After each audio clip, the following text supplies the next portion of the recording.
İlahi şahid ol özün. Mən ağlıram balam gülüm. Yavaş yavaş yumur gözün. Mən ağlıram balam gülüm. İlahi şahid ol özün. Mən ağlıram balam gülür.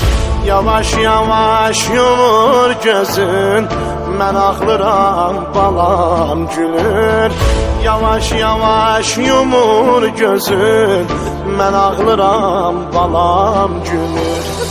Atıbdı hər mələ oxun, kamanı saldı çiynimə. Əlimdə bənzədi balam, yaralı bir göyərçinə. Salar ölüncə bu yara, rubabi qəm kəməndinə. Anası öldürür özüm, mən ağlıram balam gülür.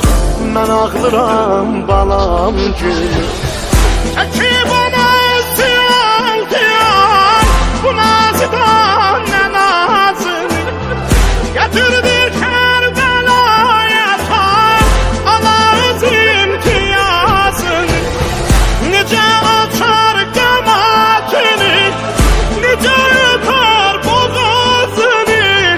Desəm çətindir yox sözün. Mən ağlıram balam gülür. Mən ağlıram balam gülür. Lay lay lay lay lay lay ay gülür lay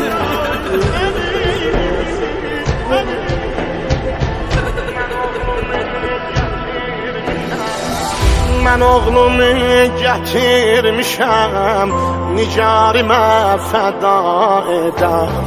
Gərək əzizimin qanın göyə səpəm dua edəm. Ki ta tamamı aləmi bu eşqə aşina edəm. Deyəm bəlalərə dözün, mən ağlıram balam.